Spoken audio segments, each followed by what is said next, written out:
Bismillahirrahmanirrahim. Assalamualaikum warahmatullahi wabarakatuh. Selamat datang di Rumah Cantik Anissa 2020. Rumah Cantik Anissa ini merupakan sebuah kegiatan rutin tahunan untuk wanita, khususnya mahasiswi muslim yang berada di bawah Keluarga Mahasiswa Islam Institut Teknologi Bandung. RCA ini dibuat sebagai wadah perkembangan mahasiswi serta ajang besar syiar kemuslimahan, terutama di Institut Teknologi Bandung. Dengan tema Live Life in Full Bloom, kami ingin menumbuhkan semangat bagi para wanita untuk terus berkembang dan berproses untuk memaksimalkan potensi diri sesuai syariat Islam. Di sini saya telah mengundang Kak Arnovela Auril. Selamat datang Kak Arnovela Auril. Halo, selamat datang. Terima kasih telah bersedia untuk menjadi narasumber dan meluangkan waktunya, Kak. Iya, sama-sama. Topiknya kan insecure, Kak. Nah, saya di sini akan mengajukan beberapa pertanyaan langsung ke Kakak tentang insecure. Oke. Yang pertama, menurut Kakak pengertian insecure dan apa faktor penyebab insecure tersebut? Oke, kalau bahas insecure nih kita mungkin akan terkait dengan bahasan-bahasan lain ya, terutama soal emosi, perasaan, gitu juga pikiran kita gitu. Nah, insecure itu biasanya terkait dengan perasaan tidak mampu, terus kurang percaya diri, dan kita merasa nggak mampu menghadapi sesuatu yang sedang kita pikirkan, sesuatu yang ada di depan kita gitu.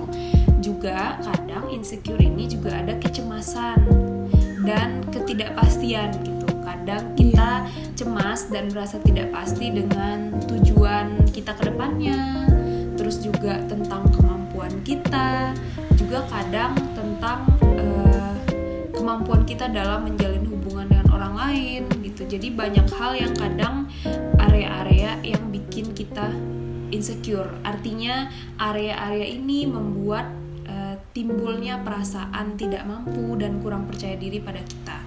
Misalnya nih kurang percaya diri ya, aku jelasin detail ya. Kurang percaya diri itu kan artinya kita meragukan kemampuan kita sendiri. Kita kurang percaya dengan kemampuan kita sendiri. Kalau misalnya nih kita ngelihat orang, kita kurang percaya dengan orang itu, artinya apa? Kita kan ragu kan, kita ragu dengan orang itu. Jadi kepercayaan diri itu maksudnya gitu. Kita meragukan kemampuan kita dan kita sering merasa tidak cukup gitu. Tidak cukupnya ada aja yang kurang dalam diri kita gitu. Entah itu dari banyak sisi aja yang kita lihat yang kita nggak cukup gitu.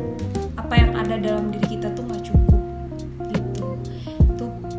Jadi dia melibatkan banyak hal juga ya insecure ini.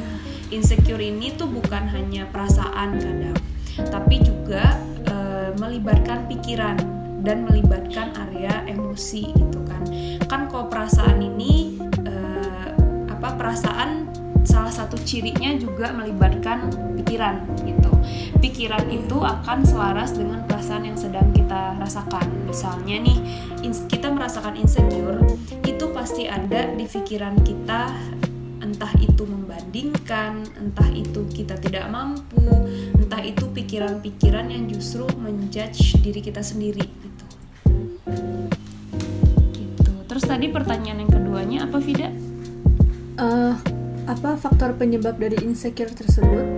Nah, sebenarnya yang menyebabkan insecure itu ada banyak faktor sebenarnya. Jadi faktor itu yang berinteraksi sedemikian rupa gitu. Kadang ada orang yang insecure banget, ada yang biasa aja gitu. Karena sebenarnya kalau menurut aku insecure ini sesuatu yang normal gitu. Setiap orang mungkin pernah mengalami insecure di bidang-bidang tertentu. Mungkin pernah mempertanyakan ke dirinya, saya mampu nggak ya gitu. Kemudian yang jadi pertanyaan dan yang jadinya harus diasah adalah bagaimana kita menghadapi itu gitu. Bagaimana kita menghadapi perasaan insecure, bagaimana kita mengcounter pikiran-pikiran yang membuat kita insecure itu gitu. Nah, faktor-faktor apa aja yang berinteraksi itu salah satunya adalah ada jenis kepribadian tertentu gitu. Maksudnya memang dari genetik, ada orang yang memang secara genetik dia lebih mudah untuk membandingkan, misalnya dia lebih mudah untuk melihat hal-hal yang lebih daripada dia di luar sana yang membuat dia sendiri insecure gitu. Tapi itu bukan faktor tunggal gitu. Misalnya, karena genetik ya udah itu akan selalu seperti itu, enggak kayak gitu. Kita di sini hanya mencari apa aja sih yang bikin orang bisa insecure gitu kan. Nah, kadang bisa juga karena pola asuh dia waktu kecil. Biasanya nih pola asuh tuh ngaruh banget juga. Misalnya dia diasuh oleh orang tua yang over kritikal. Jadi orang tuanya gampang sekali mengkritik dia gitu. Jadi yang dilihat tuh seringnya salahnya dia, yang kekurangan dia dari standar yang ditetapkan oleh orang tuanya gitu. Jadi semuanya ada aja yang dikritik oleh orang tuanya. Akhirnya dia merasa tidak cukup gitu. Apa yang dia lakukan, bahkan diri dia tuh merasa gak cukup dengan atau dari standar ideal gitu. Nah, atau bisa juga karena pola asuh orang tua yang overprotective. Karena ada orang tua yang karena dia cemas, karena dia takut dan tidak bisa menghealing ketakutan dan kecemasannya, akhirnya dia overprotective ke anaknya. Dan overprotective ini membuat anak justru kekurangan experience, atau dia kurang mengeksplorasi lingkungan, dia kurang dapat banyak pengalaman, dan akhirnya dia jadi orang yang ragu-ragu, yang takut mencoba hal-hal baru gitu, dan akhirnya dia itu bisa bikin dia nantinya jadi insecure. Terus juga bisa karena bullying gitu, bisa juga karena peristiwa masa lalu yang memang menyakitkan buat dia gitu. Masa lalu itu bukan hanya di masa kecil ya, tapi yang sudah berlalu gitu. Misalnya waktu remaja atau kita 2 tahun yang lalu gitu kan, itu bisa menyebabkan atau bisa menjadi salah satu faktor kenapa kita jadi sering insecure gitu. Jadi kalau misalnya nih kita sekarang insecure, ya bisa jadi itu karena ada peristiwa-peristiwa masa lalu yang menyakitkan, yang belum bisa kita healing, pengalaman negatif gitu yang masih kita bawa sampai sekarang gitu. Itu yang membuat kita jadi itu berpengaruh terhadap kita sering atau tidaknya insecure. Selain itu, yang paling krusial dari itu semua menurutku adalah ketika kita punya core belief atau keyakinan di alam bawah sadar kita, yang itu yang sebenarnya berkontribusi terhadap insekuritas kita sekarang gitu. Keyakinan itu kapan ditanamkannya kita nggak tahu gitu. Bisa jadi dulu waktu kecil, bisa jadi pas remaja, atau bisa jadi mungkin beberapa tahun yang lalu gitu. Kita nggak tahu bahwa ternyata pikiran itu dan keyakinan itu sudah bercokol kuat di alam bawah sadar kita gitu. Kadang kan juga keyakinan itu tuh bentuknya gimana ya? Contohnya gini, keyakinan itu bisa berupa memasangkan sesuatu dengan sesuatu. Misalnya, aku pernah dapat pertanyaan dari salah satu webinar yang dia nanya, Kak, kenapa sih orang yang cantik tuh selalu dimudahkan urusannya atau selalu dapat pekerjaan yang dia inginkan atau yang bagus gitu. Artinya secara nggak langsung orang yang bertanya itu punya satu core belief atau keyakinan dasar bahwa cantik itu dipasangkan dengan kemudahan urusan, kemudahan mendapatkan pekerjaan. Nah, itu yang contoh dari belief dalam diri dia gitu. Nah, belief itu yang akhirnya membuat dia insecure sendiri gitu. Padahal emang itu benar kan? Enggak ya gitu. Kan itu nggak benar gitu, Vida.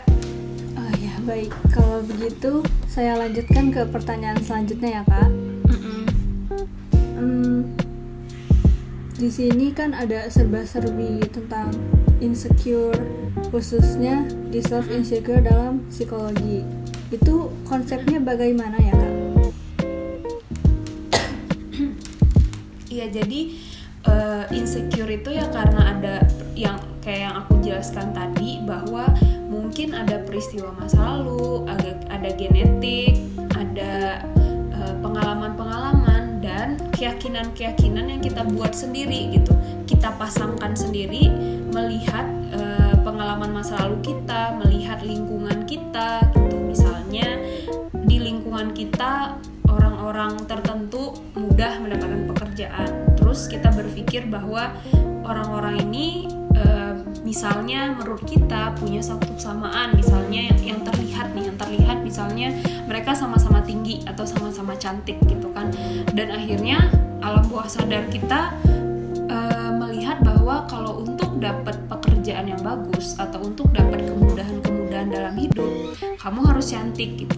Dan akhirnya ketika kamu melihat orang yang cantik misalnya, kamu jadi insecure gitu.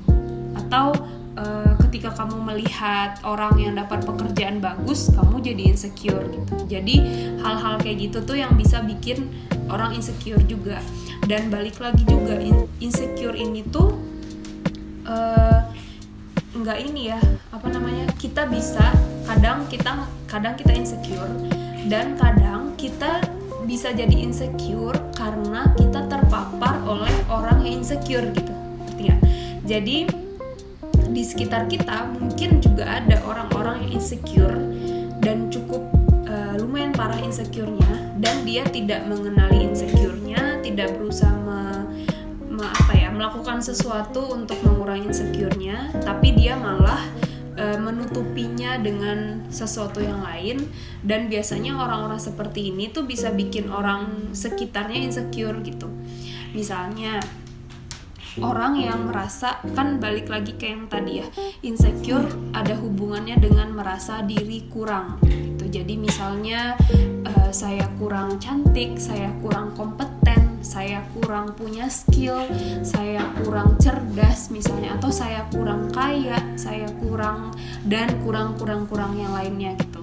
Kita merasa kayak gitu, kita menutupinya dengan membuktikan, dalam tanda kutip ya, membuktikan ke orang-orang bahwa saya itu nggak kayak gitu loh gitu.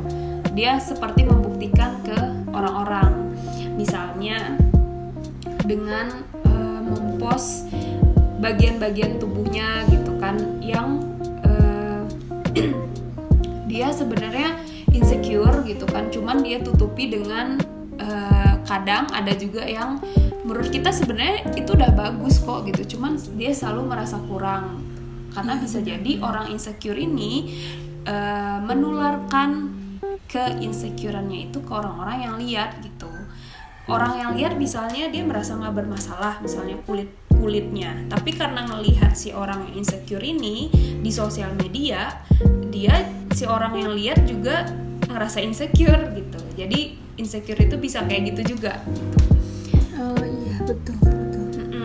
Dan tapi bukan berarti semua orang yang memamerkan sesuatu di sosial media itu adalah orang insecure, itu nggak berarti kayak gitu. Tapi dengan adanya sosial media, kebanyakan orang insecure jadi berusaha untuk narsisistik gitu, berusaha untuk membuktikan bahwa saya itu apa yang dia merasa kurang, dia membuktikan di situ. Biasanya salah satu ciri-cirinya adalah orangnya merasa superior dibanding orang lain gitu. Jadi misalnya kalau dikasih feedback, dia bisa marah gitu. Atau dia memperlakukan orang yang mungkin dari sisi ekonomi atau dari sisi pekerjaan atau dari sisi status sosial itu lebih rendah dari dia. Dia memperlakukannya dengan tidak sopan gitu, atau dia nggak mau dikritik oleh orang yang dalam tanda kutip menurut dia ada di bawah dia statusnya gitu. Dia bisa marah banget gitu. Itu bisa salah satu cirinya gitu. Jadi kalau ada kita punya teman-teman di sosial media yang kayak gitu, lebih baik mengurangi interaksi kita dengan orang kayak gitu. Karena kita itu bisa memicu insecure juga pada diri kita gitu. Terus apalagi ya tentang insecure? Insecure juga kadang berarti kecemasan yang belum di manage atau belum dikelola dengan baik.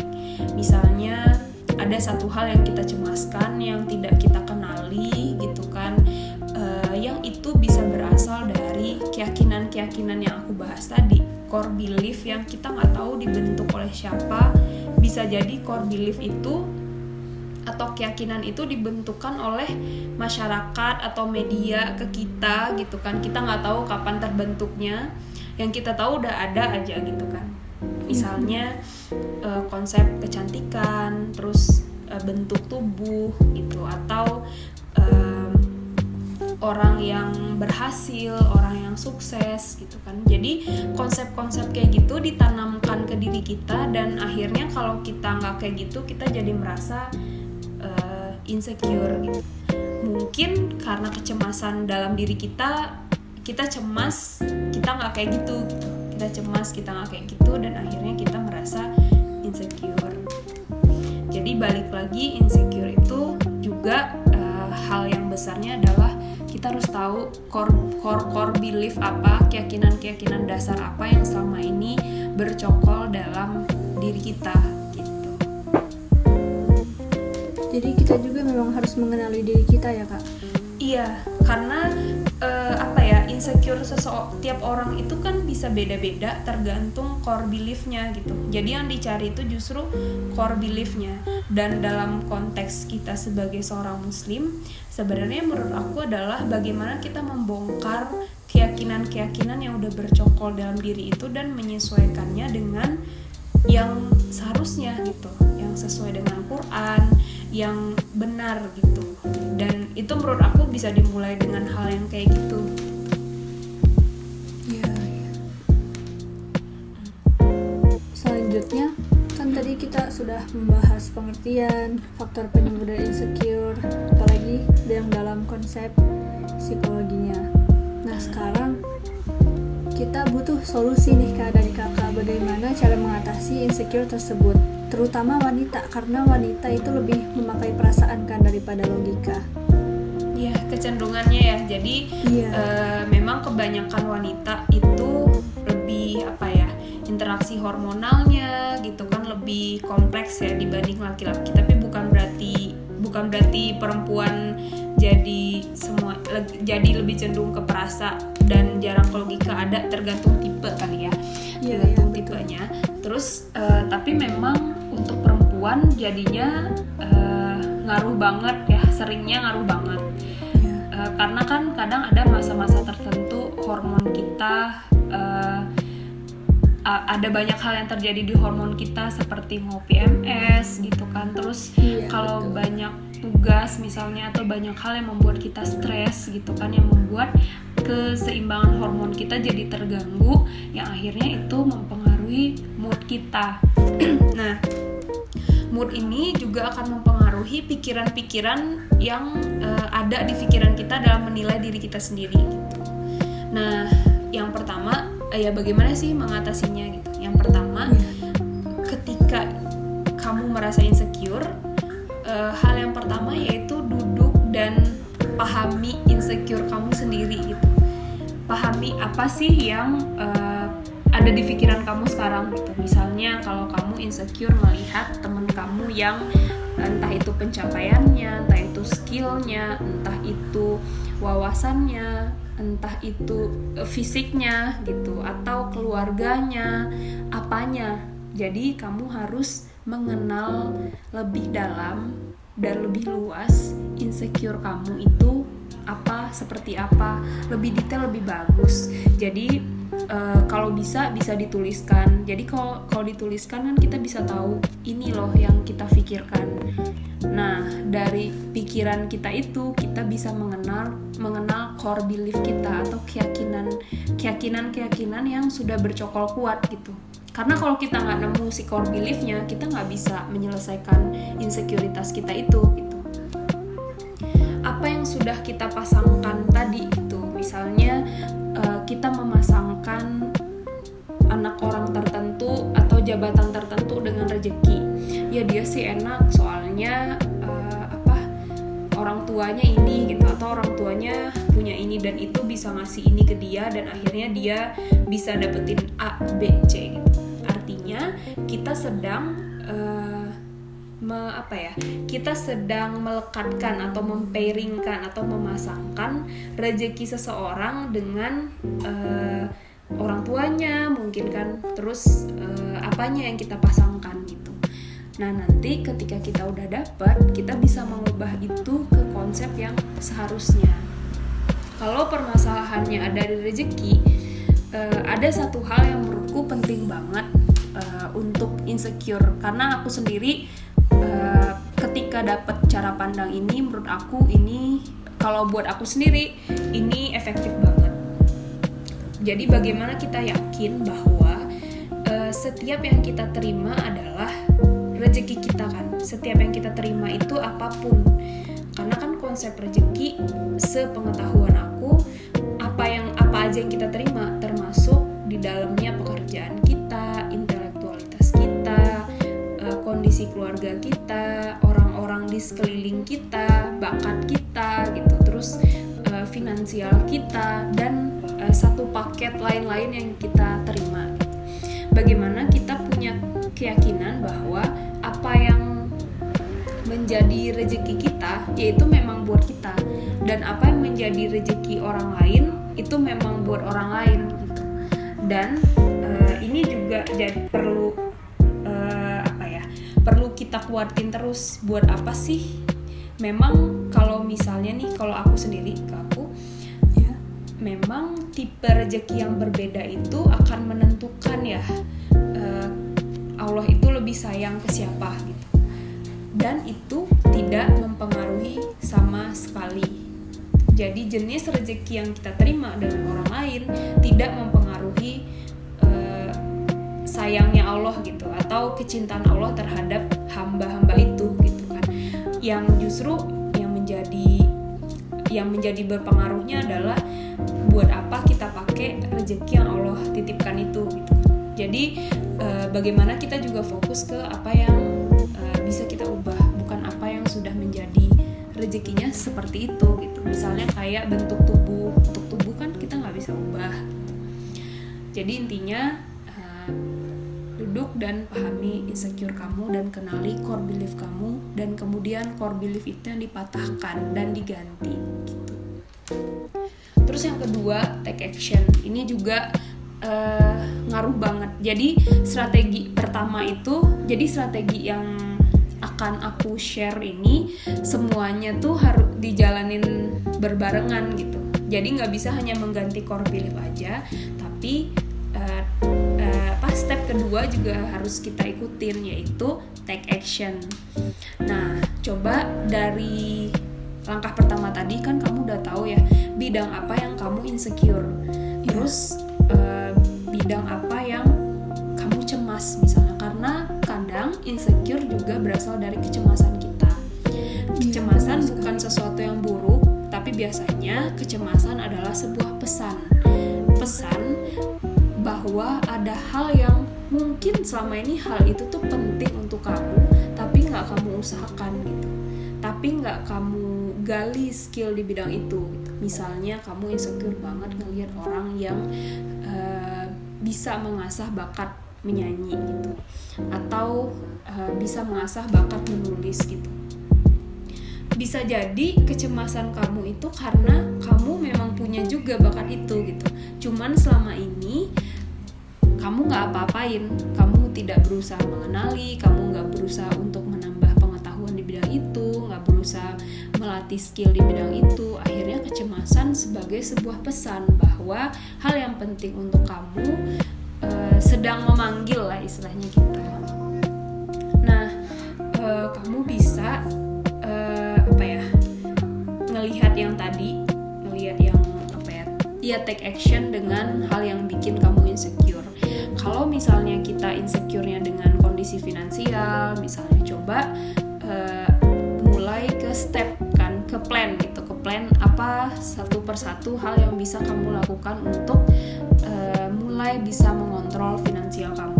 Karena insecure juga salah satu faktor yang bikin insecure orang memburuk atau bertambah adalah dia semakin tidak bisa mengontrol itu gitu. Misalnya finansial gitu.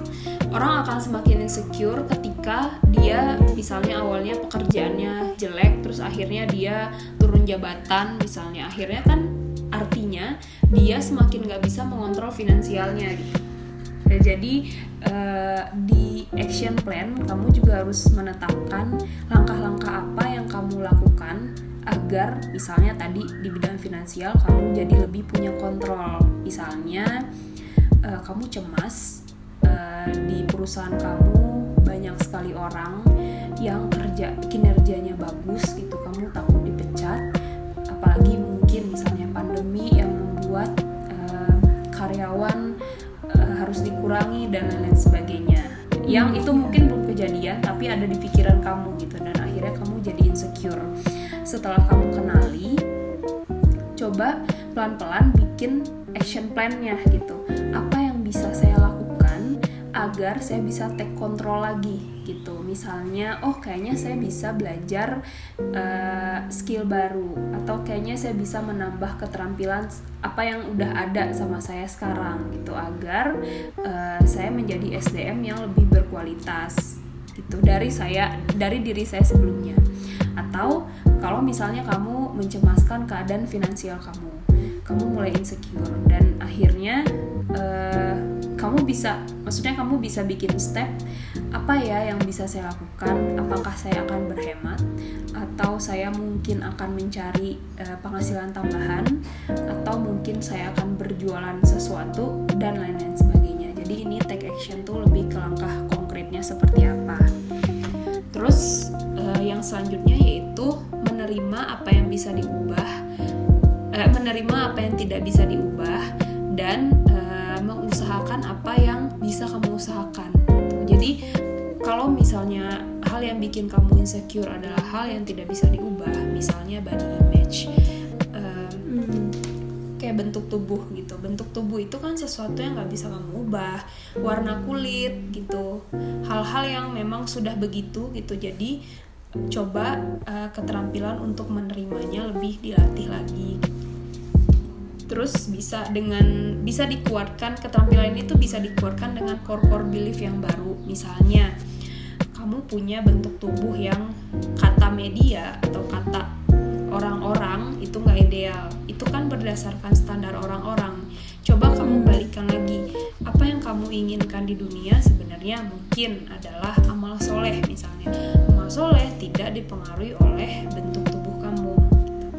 Atau apa yang kamu inginkan, misalnya kamu menginginkan pribadi yang sabar, yang disayang oleh Allah misalnya. Sabar dan disayang oleh Allah tidak ditentukan oleh bentuk tubuh. Jadi kamu harus punya belief baru yang bisa menenangkan kamu dan membuat kamu menerima gitu, bahwa bentuk tubuh atau hal-hal yang tidak bisa kamu ubah tadi, atau hal-hal yang membuat kamu insecure tadi tidak segitu besarnya gitu. Ini jadi struggle banget, tapi itu bisa dengan mengubah core belief kita gitu. Terus yang terakhir yaitu coba perlahan mengenali kemampuan yang ingin kita perdalam atau yang ingin kita latih lebih jauh. Misalnya kayak mungkin bermusik, bermain alat musik tertentu, atau di bidang olahraga tertentu, atau skill tertentu, misalnya public speaking, atau skill menulis, itu MC, dan lain-lain sebagainya. Dan juga coba kenali lebih jauh atau lebih luas lagi kelebihan-kelebihan kita. Coba usahain gitu, apa kelebihan kita walaupun itu kecil. Jadi kenapa ini penting? Karena ketika kita mengakses atau terbiasa otak kita memikirkan tentang kelebihan kita, maka auranya lebih cenderung positif gitu. Artinya energi di otak itu lebih cenderung positif, dan kalau positif dia akan menarik yang positif juga gitu.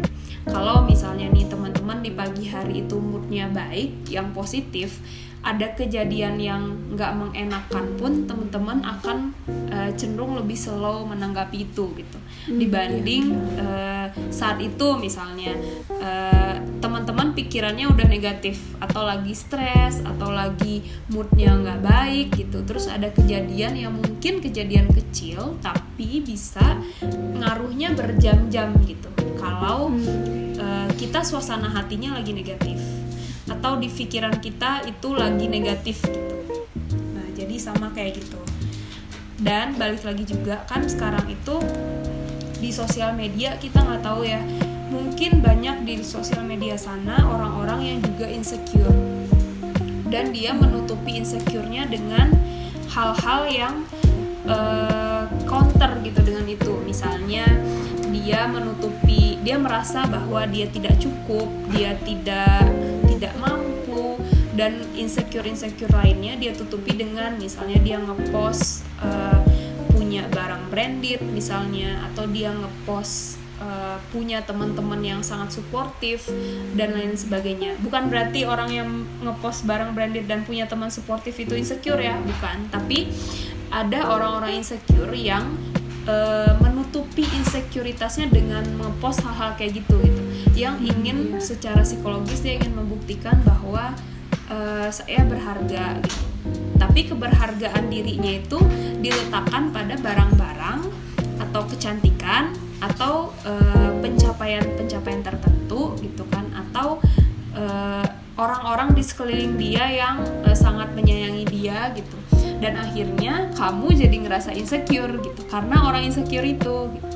Jadi hati-hati juga gitu. Jadi kalau misalnya ada orang yang mungkin sering bikin kamu insecure, lebih baik mengurangi interaksi dengan orang itu gitu. Ya, terima kasih Kak solusi-solusinya. Selanjutnya setelah mendapatkan solusi dari Kakak, self improvement seperti apa yang sesuai syariat Islam menurut Kakak? Ya balik lagi ke insecure tadi ya, karena kadang itu kita insecure karena peristiwa masa lalu yang membuat kita merasa tidak mampu, sehingga untuk hal yang sama kita merasa insecure gitu. Jadi dulu kita pernah gagal nih di bidang ini, terus kalau sekarang mirip-mirip kita juga merasa insecure karena kayaknya nggak akan mampu juga gitu. Mungkin hal itu karena keyakinan kita juga bahwa segala sesuatu terjadi karena kemampuan kita gitu. Jadi kita biasanya insecure itu kalau menurut aku adalah memasangkan sesuatu dengan yang lainnya gitu. Tapi pasangannya sebenarnya nggak tepat gitu. Misalnya kita memasangkan keberhasilan dengan kemampuan kita. Kita berhasil karena karena kemampuan kita gitu. Dan kita gagal berarti karena ketidakmampuan kita gitu. Padahal ini core belief atau keyakinan yang menurut aku harus kita break, harus kita patahkan gitu dan kita ganti. Kalau menurut aku, ya padahal kan hasil bukan sesuatu yang bisa kita klaim gitu. Ini hasil kayak gini tuh karena kemampuan saya tuh bukan sesuatu yang bisa kita klaim. Kalau menurut aku, kita berupaya ya untuk amal soleh kita sendiri gitu. Dan yang memampukan dan memberhasilkan saat itu ada banyak faktor yang itu dimudahkan oleh Allah gitu kan. Dan ketika tidak berjalan sesuai rencana juga ada banyak hal yang direncanakan Allah gitu. Dan semuanya mungkin untuk satu makna penting yang untuk takdir yang mungkin itulah yang terbaik buat kita gitu. Dan balik juga kan, ketika kita mempersepsikan suatu keadaan yang menurut kita buruk, yang menurut kita jelek, yang menurut kita nggak menguntungkan atau justru merugikan banget buat diri kita kan melihat dari kacamata kita yang dengan ilmu yang secuil ya gitu, dengan ilmu secuil gitu. Sementara jadi maksudnya kita jadi menghakimi si peristiwa itu nggak baik dan lain sebagainya. Padahal kita nggak tahu, mungkin sesuatu yang kita sebut kegagalan, sesuatu yang kita sebut kekecewaan dan lain-lain sebagainya, nanti mungkin beberapa tahun lagi kita melihatnya sebagai sesuatu yang berbeda gitu. kita melihatnya sebagai sesuatu yang kita mau ucapin makasih ada peristiwa itu gitu. Karena kan yang menterjadikannya Allah gitu. Allah itu punya ilmu yang kalau dibandingin sama kacamata kita ngelihat kejadian itu ya satu titik dibanding satu samudra gitu kan. Jadi itu juga mungkin kalau buat aku sendiri itu ngaruh. Terus kalau misalnya nih kalau misalnya teman-teman insecure sekarang karena peristiwa masa lalu yang memang karena kelalaian kita gitu, misalnya kelalaian kita, keteledoran kita, ketidakbijaksanaan kita, mungkin juga sikap dan kata-kata kita yang tidak tepat gitu kan, atau salah saat itu, dan dengan izin Allah akibat-akibat dari entah itu perbuatan, kata-kata, sikap, dan keputusan itu diperlihatkan oleh Allah ke kita gitu. Jadi kita diizinkan oleh Allah tuh menerima akibat dari perbuatan kita itu gitu. Nah, kalau di titik itu bagaimana kita punya keyakinan bahwa bagaimana kita lapang menerima itu gitu. Menerima kesalahan kita, menerima kesalahan orang lain yang mungkin juga terlibat di sana, dan mungkin dari sana kita juga belajar makna kata sabar kali ya gitu. Ada seorang coach self development, dia pengarang buku The 5 AM Club, namanya Robin Sharma. Dia bilang bahwa untuk growth gitu, maksudnya untuk self development, mindset harus bersanding dengan heart set. Jadi nggak bisa kita hanya memperbaiki mindset, tapi kita juga harus mengasah heart set.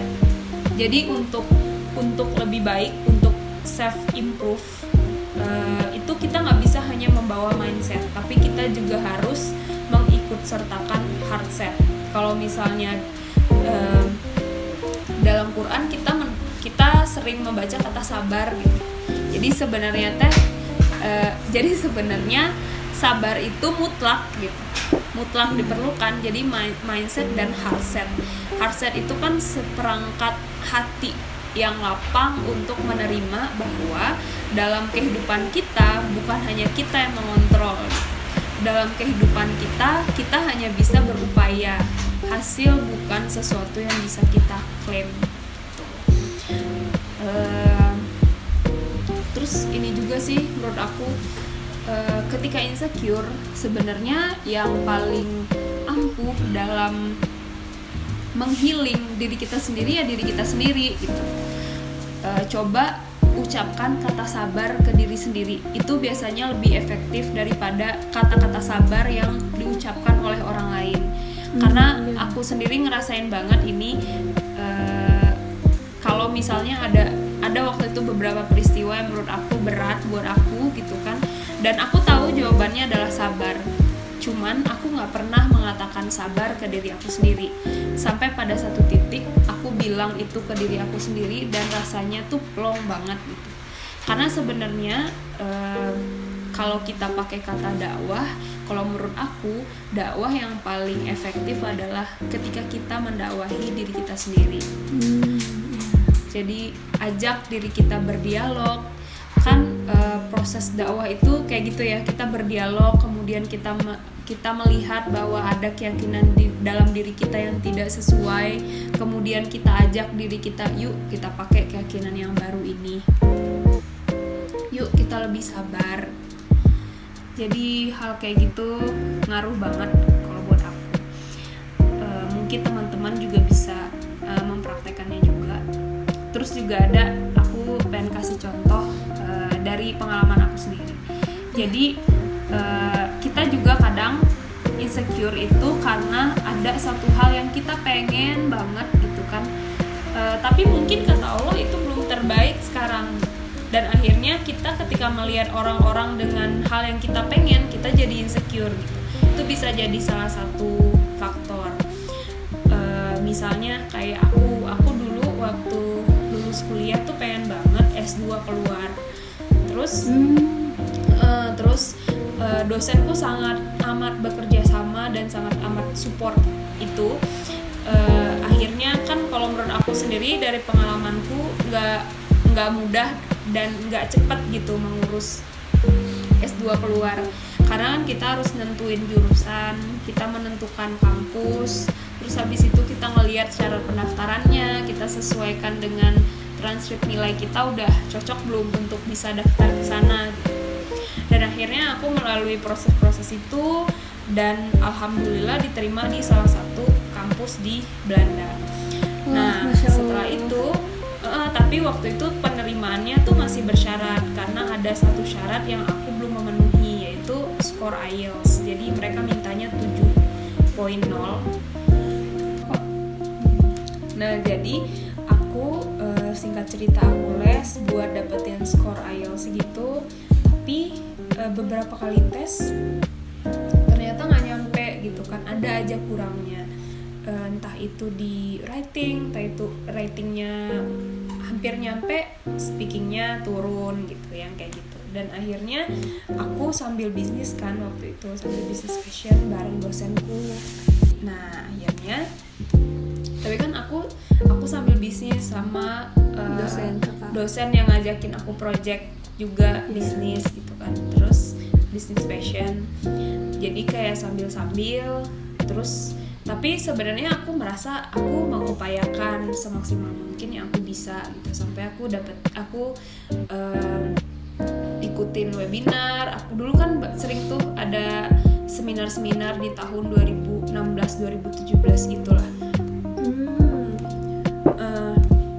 Jadi aku habis lulus, aku 2011 psikologi, lulus 2015. Jadi dari sejak lulus aku udah intens nyari jurusan, nyari kampus, daftar gitu kan, terus sama les bahasa Inggris. Jadi aku sering ketemu sama orang-orang yang juga punya mimpi yang sama gitu, juga punya goals yang sama. Mereka pengen S2 di luar gitu. Jadi kalau ada pameran-pameran beasiswa atau simulasi IELTS gitu, jadi kita sering datang gitu, kadang ketemunya itu lagi gitu kan. Jadi punya banyak teman-teman juga yang sama-sama ngejar beasiswa. Ada yang kita juga deket, ada beberapa orang kita deket, dan akhirnya mereka satu persatu berangkat kan, ada yang ke Jepang, ada yang ke Taiwan juga gitu. Mereka satu persatu berangkat, dan aku masih di Bandung nih, masih struggle dengan IELTS-nya gitu. Bahkan ketika ngajuin beasiswa pun kemungkinan untuk lulusnya jadi kecil karena kelulusan aku tuh masih bersyarat gitu. Karena ada satu syarat yang aku belum masukin, yaitu IELTS-nya gitu kan.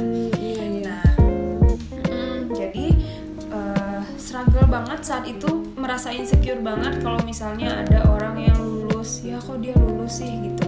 Bukan kok dia lulus ya, mungkin saat itu ada perasaan cemas juga, ada perasaan ada irinya juga mungkin, ya kok dia bisa lulus, aku kok enggak ya, emang usahanya harus seperti apa sih, kayak gitu-gitu. Kadang juga ada IELTS yang tinggi, gimana sih belajarnya, tapi disertai dengan insecure dan lain-lain sebagainya gitu. Tapi ketika itu akhirnya nggak lolos juga gitu kan, ada di satu titik aku ngerasa bahwa sebenarnya apa yang aku cari ya gitu, apa yang aku pengen, jadinya S2 ini tuh jadi salah satu jalan gitu, bukan sebagai sebuah tujuan gitu. Dan akhirnya mencari ke dalam diri gitu kan. Sekarang ketika teman-teman itu udah pada pulang ke Indonesia dan akhirnya kita ngumpul lagi gitu kan, aku merasa hal yang bikin aku sama sekali nggak insecure adalah ketika aku yakin bahwa ini mungkin baru-baru ini banget ya, maksudnya ya baru setahun 2 tahun inilah yang ngerasa bahwa setiap kita itu punya rezekinya masing-masing gitu. Jadi rezeki adalah seperangkat yang memang Allah kasih ke orang itu gitu kan. Yang pentingnya adalah bukan membandingkan tipe rezeki kita sama tipe rezeki orang lain, karena rezeki itu adalah bukan ranahnya manusia. Jadi kadang aku ngerasa insecure banyaknya juga dipengaruhi oleh keyakinan-keyakinan kita yang sebenarnya kita pengen mengontrol, itu bukan areanya kita gitu. Itu memang areanya Allah gitu. Jadi nggak bisa kita kontrol. dan yang bisa kita lakukan adalah menerima dengan lapang, karena memang setiap perjalanan hidup Allah itu selalu memberikan yang dibutuhkan. Bisa jadi nanti aku nggak bisa, kalau aku kesana apa yang terjadi gitu, kita nggak pernah tahu gitu, karena yang maha tahu kan Allah gitu. Jadi apa yang kita terima sekarang itu adalah rezeki kita, kebutuhan kita, dan itu adalah aset. Yang penting kan bukan tipe asetnya, tapi buat apa aset itu dipakai gitu. Apakah dia buat jadi sesuatu yang bernilai amal soleh atau enggak gitu. Jadi aku jadi ngerasa plong gitu. Jadi bukan itu intinya. Selama ini mungkin aku udah salah fokus gitu. Ya. Itu sih. Kok ya banget, Masya Allah. Jadi dapat banyak ilmu lagi dari kakak. Iya, apalagi aku ngerasa di area era sosial media itu kemungkinan untuk insecure itu tinggi banget gitu. Misalnya dari follower Instagram, Iya betul. terus dari barang-barang yang dipakai. Ketika kita nggak pakai barang-barang tertentu, kita merasa kurang, kita merasa meragukan diri kita gitu. Atau ketika kita nggak menempuh satu jalur yang kata orang kebanyakan itu jalur sukses, kita jadi merasa kurang gitu. Padahal sebenarnya setiap rezeki kita masing-masing itu berbeda dan nggak ada yang tahu gitu. Iya betul. Gitu. Nah itu tadi pertanyaan terakhir sih Kak. Apa masih ada yang mau dibahas Kak? Mungkin itu aja sih. Jadi kadang kita harus mencari core belief-nya, dan seringnya core belief yang bikin kita insecure adalah core belief yang kita mengambil area yang bukan diri kita, atau kita membutuhkan suatu kebutuhan yang kita sebenarnya bisa penuhi sendiri, tapi kita meminta orang lain untuk memenuhi itu. Misalnya kita ingin diakui gitu.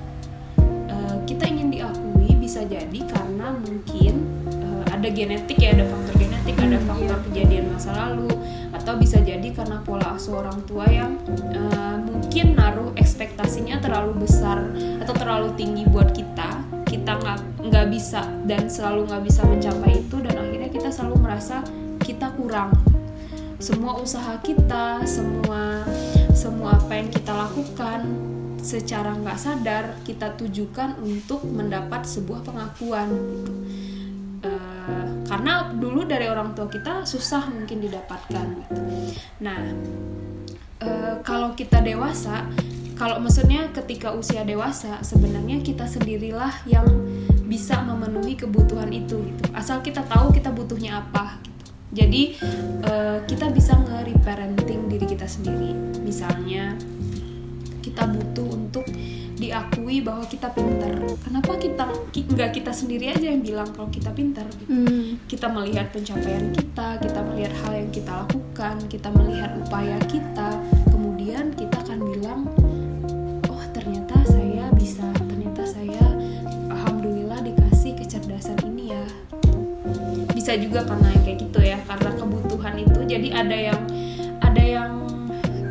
bolong gitu, ada yang ada spot dalam diri kita yang mungkin waktu kecil tidak terpenuhi, sehingga sekarang kita seolah craving itu apa ya, kayak ngidam pengen orang tuh ngasih itu ke saya gitu. Saya pengen diakui, saya pengen dibilang ini, dibilang itu, misalnya dibilang kaya, dibilang pinter, dibilang cantik misalnya. Ya mungkin kita nggak dapet itu gitu. Jadi kita bisa ngasih ke diri kita sendiri juga. Iya betul. Berarti bisa disimpulkan dari yang tadi kakak bilang gitu kan, insecure itu emang rasa tidak percaya diri dan faktor penyebab juga banyak. Lalu solusinya juga banyak tentunya. Kalau misalkan penyebab faktornya banyak, berarti solusinya juga banyak. Salah satunya itu step by step kita bisa lakuin itu gitu, dan perlahan. Balik juga kan dalam proses menghealing diri kita sendiri, juga perlu disiapkan kesabaran gitu. Jadi sabar dalam menerima kekurangan kita gitu. Sabar bahwa dalam proses perubahan ya kita juga nggak sempurna. Iya, kita juga harus tetap bersyukur gitu kan ya Kak. Iya. Cara bersyukur kan kalau misalnya kita bilang ya aku harus bersyukur, biasanya itu jadi justru tertekan gitu. Kita bisa bersyukur dengan mengundang hal-hal yang bagus atau baik atau positif dalam kehidupan kita gitu. Kadang kita kan sering, aku nggak boleh kayak gini, aku harus bersyukur gitu, padahal saat itu kita sedang tertekan gitu misalnya. Nah caranya adalah dengan mengundang pikiran kita, jadi pikiran kita tuh mengundang hal-hal yang baik gitu. Misalnya apa hal-hal yang baik yang menurut kita dapat gitu. Jadi hal itu tuh kita perbesar. Oh saya kemarin dikasih ini. Jadi sepanjang hidup tuh udah banyak banget ya hal positif yang saya dapat, misalnya kayak gitu. Terus yang tadi dari solusi juga kan, kayak tadi pertamanya kan duduk dulu ya Kak, duduk pahami diri, lalu take action. Tuliskan. Jadi poin pertama itu duduk, pahami, dan menuliskan sih. Jadi menuliskan tuh menurut aku penting banget, terutama kita kan belum benar-benar bisa ya memahaminya gitu, karena kita belum terbiasa. Jadi menuliskan itu sesuatu yang penting banget. Apa yang muncul di pikiran kita tulisin aja semuanya. Tulisin aja semuanya gitu. Jadi harus keluar semua, jadi biar kita bisa lihat keyakinan apa yang selama ini tuh bercokol kuat gitu dalam diri kita gitu. Jadi kita harus duduk mengenal diri kita, terus dituliskan juga ya Kak, menuliskan apa yang kita rasa, lalu take action, lalu kita bikin control plan ya Kak tadi. Iya, take action itu kan ya bisa dengan control plan tuh maksudnya gini, apa yang kamu takuti dulu gitu. Misalnya tentang finansial. Nah, kalau misalnya tentang finansial, apa yang bisa kamu kontrol? Biasanya dengan meningkatkan hal-hal yang bisa kita kontrol, artinya hal-hal yang bisa kita lakukan, yaitu mempengaruhi hasil, biasanya itu akan mengurangi insecure kita. Terima kasih untuk Kak Arnavela Auril telah bersedia meluangkan waktu dan menjadi narasumber untuk tema insecure dalam Rumah Cantik Anissa 2020 ini. Ya, kalau begitu podcast untuk Rumah Cantik Anissa 2020 episode pertama telah selesai. Sampai jumpa di podcast Rumah Cantik Anissa 2020 berikutnya. Wassalamualaikum warahmatullahi wabarakatuh.